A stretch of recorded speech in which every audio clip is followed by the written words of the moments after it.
Hey, welcome back, you crazy cats. Today we're going to be doing a little bit of review off an old test. A lot of multiple choice questions here, but we're going to be working through some of these. First one here. Speed is represented by, well, I'm going to tell you, the answer to this first one is the very first one. And what's confusing to students all the time is the fact that it says ratio, and we don't understand usually what the word ratio really means. In the word, excuse me, the word ratio there, what it means is it means the fraction or the division. All right. And the ratio is the fraction of the change of position. Well, that's the distance. The change of position is how far you've gone. And then it's the ratio, so it's divided by the time. So the speed is represented by the ratio of the change of position to the time. And the reason what you guys need to do then is you would need to say it is, for number one, you're going to tell me why it is what it is. And you would say because it is speed, sorry, got ahead of myself. It is distance divided by time. So, no, I don't want you to just put down letter A. Number two, a man starts from his car from rest and accelerates at 1.2 meters per second squared for 2 seconds. He then continues at constant velocity for 10 seconds. So, right here, he starts from rest. So, this one graph right here is no good because he starts over here is our velocity. See, this is meters per second, so this is our velocity. He's not starting from rest, he's starting at 2. No good. This one right here starts at rest. This one's starting at 0. So this one's a choice, a possibility.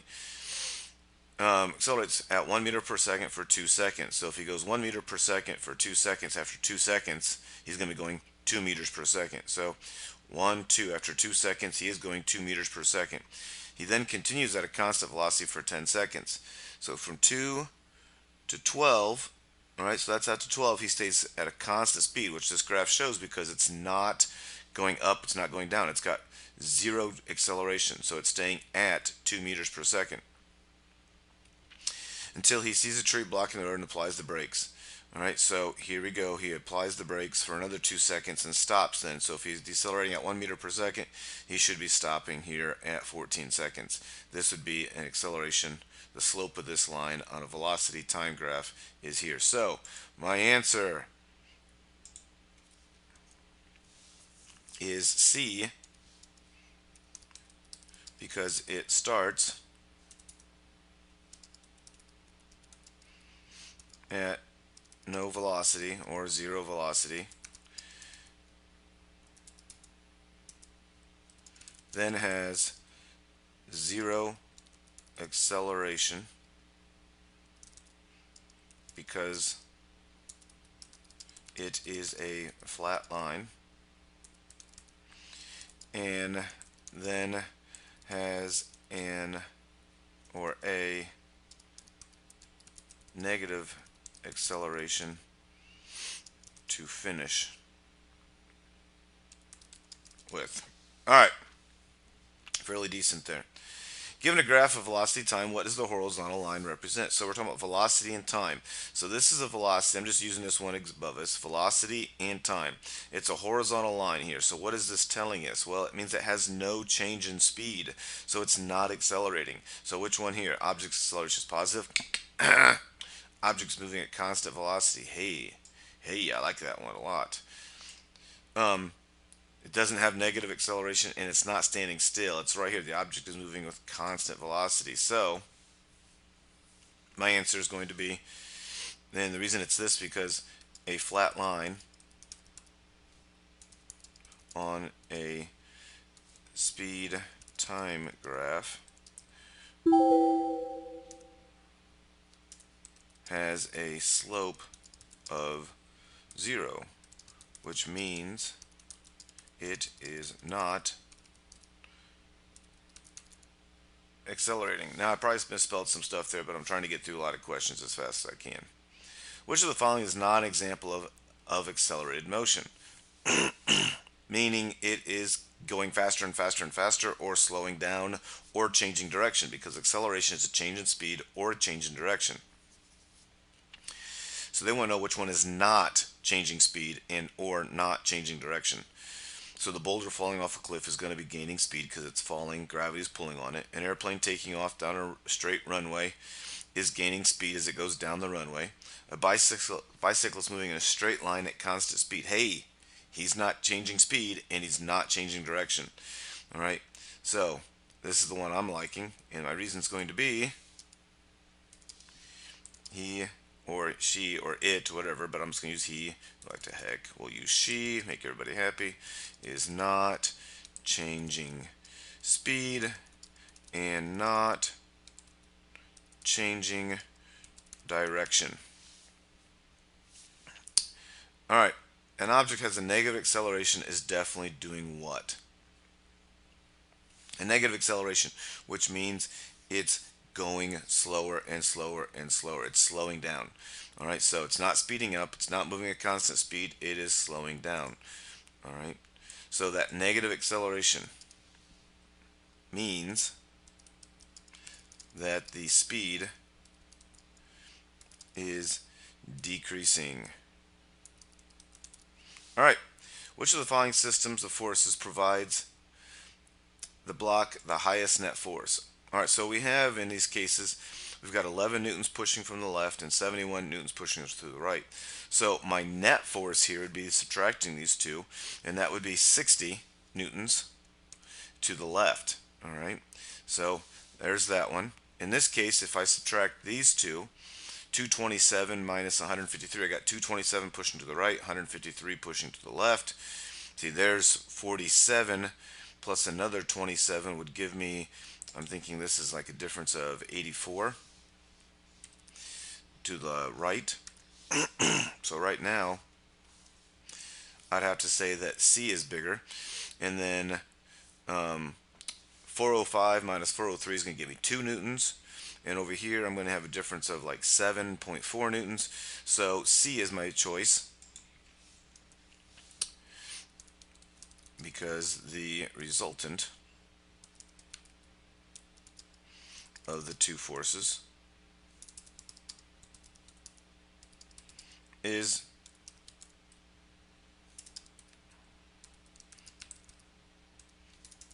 much larger than the other choices. I used to give this one here a lot, and students would miss this all the time. They would look at this 405 and 403. Well, those forces are bigger. The resultant has to be bigger. But the resultant, all right, or the net force, is when you subtract the two from each other when they're heading in opposite directions. And so C is our best answer here. In a free body diagram, the force arrows always point away from, all right, sorry. In a free body diagram, the force arrows always point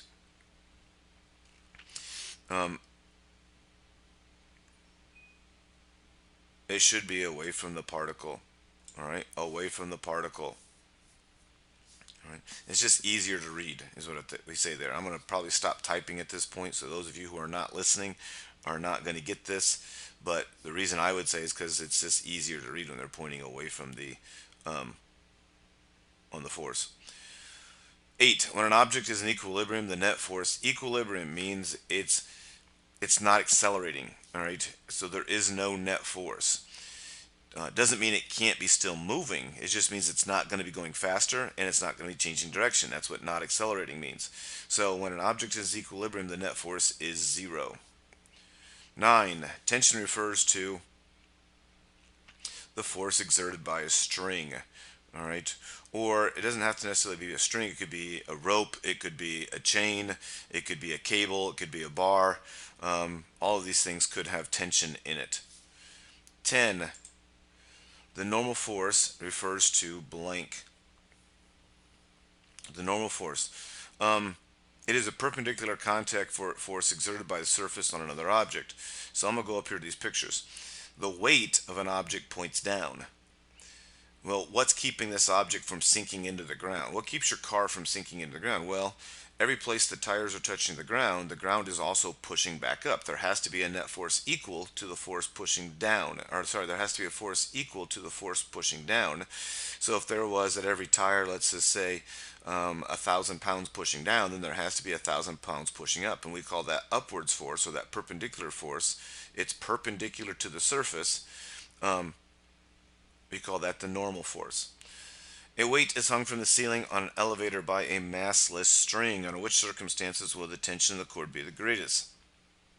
This really comes down to our sum of forces equation here. If you remember here, we had, I'm going to use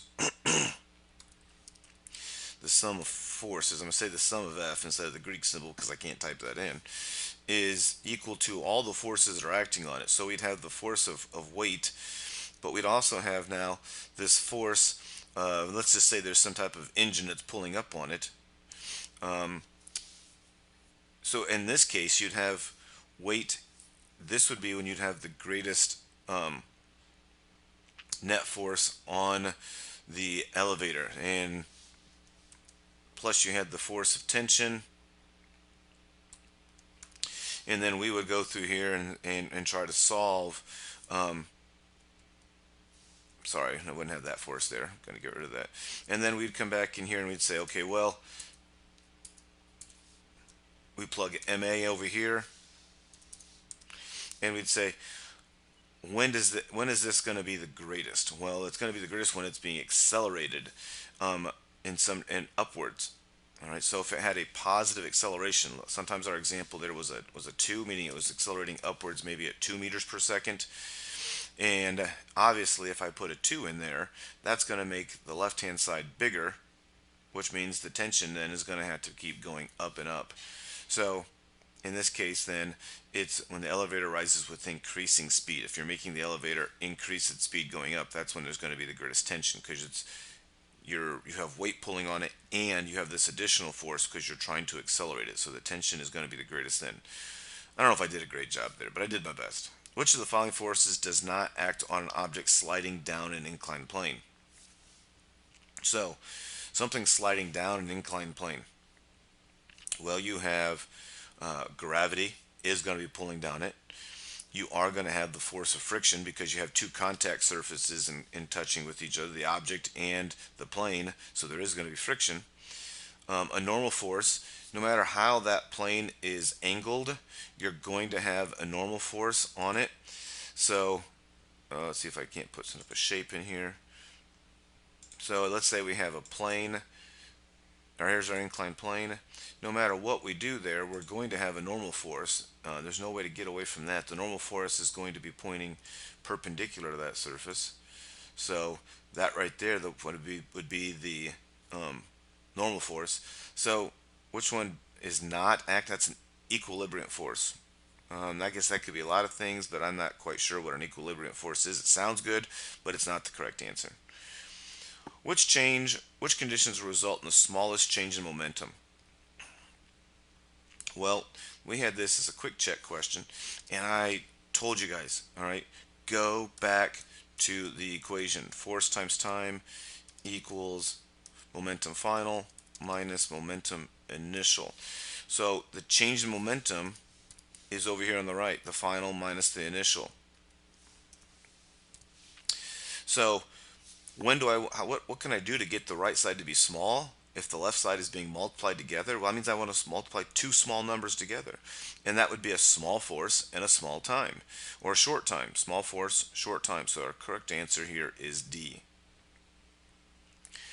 Rocket leaves a launch pad at liftoff with a great deal of upward momentum. What was initially given downward momentum? Well, Newton's third law says for every action there's an equal and opposite reaction. So if there is an upward momentum on the rocket, then something has to have a downward momentum that's equal to that. Now, it doesn't have to be going the same velocity because it could have different masses. All right. And what we're really saying here then is that mv equals mv.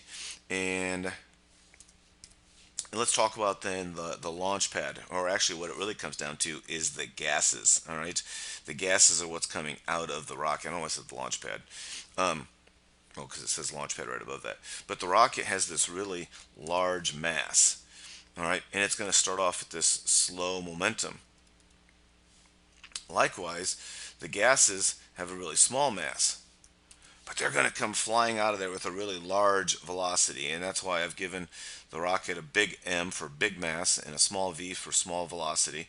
And the gas is a small m because they don't weigh very much, but a big V for a large amount of velocity. Those gases are coming out of there really fast. Well, hey, I'm going to stop right there.